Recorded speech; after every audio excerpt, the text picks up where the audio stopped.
We know that tough laws, consistent enforcement, and ongoing public education campaigns, we can make significant and continued progress.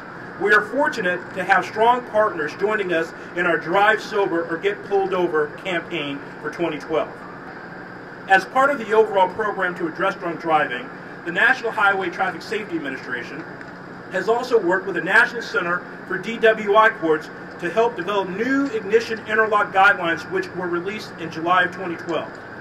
Alcohol ignition interlock systems require the drivers to blow into a breathalyzer-like device, usually installed on a vehicle's dashboard, to ensure the individual is sober before allowing the vehicle to start. The best way to keep our roadways safe is to ensure that law enforcement and other partners have information they need to tackle the problem head-on. With the new ignition interlock guidelines, DWI courts now have an important tool to help keep drunk drivers from putting others at risk. Our campaign makes a simple point. If you choose to drive drunk, you will be held accountable. Drive sober or get pulled over. With that, I'd like to bring to the podium Mr. David Wallace, who is the director of the National Center for DWI Courts, which talks about the efforts of driving while under the influence, specifically organized courts, and the power of ignition interlocks. David?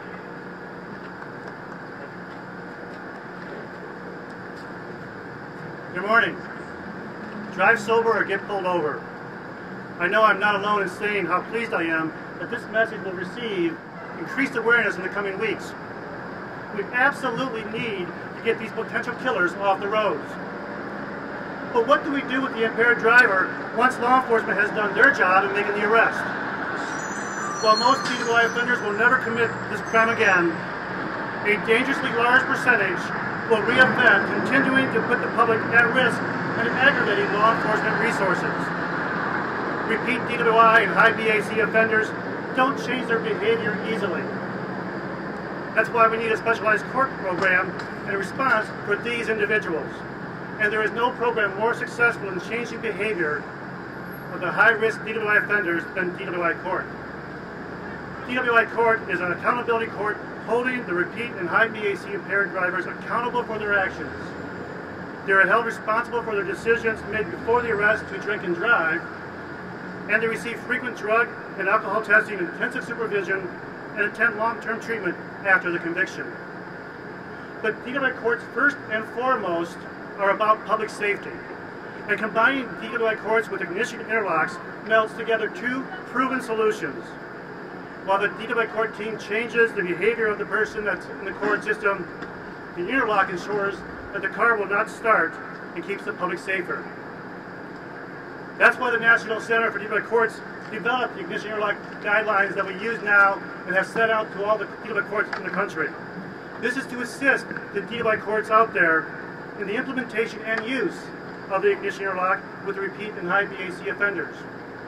The guidelines cover a variety of topics, such as using the interlock device to monitor alcohol consumption in an abstinence-based program, the use of photo identification technology to identify the person making the blow into the interlock, and using the data contained in the device to inform probation officers of what their participants are doing in the program.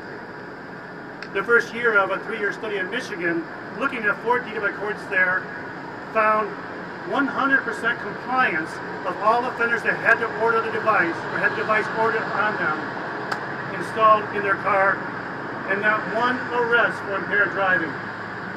It doesn't get any safer than that. Working with law enforcement, we can get repeat impaired drivers off the road and permanently change their behavior in DWI courts and keep everyone safer in the process. And that's a win-win for every American. Thank you.